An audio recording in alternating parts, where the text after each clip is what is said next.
Ivan, 13 pesos and 47 centavos per kilowatt hour ang overall electricity rate this November.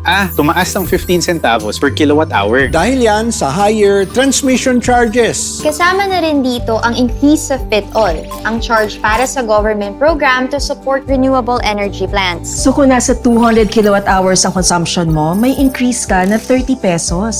Since malapit na ang Christmas, panoorin natin itong paalala ni Meralco.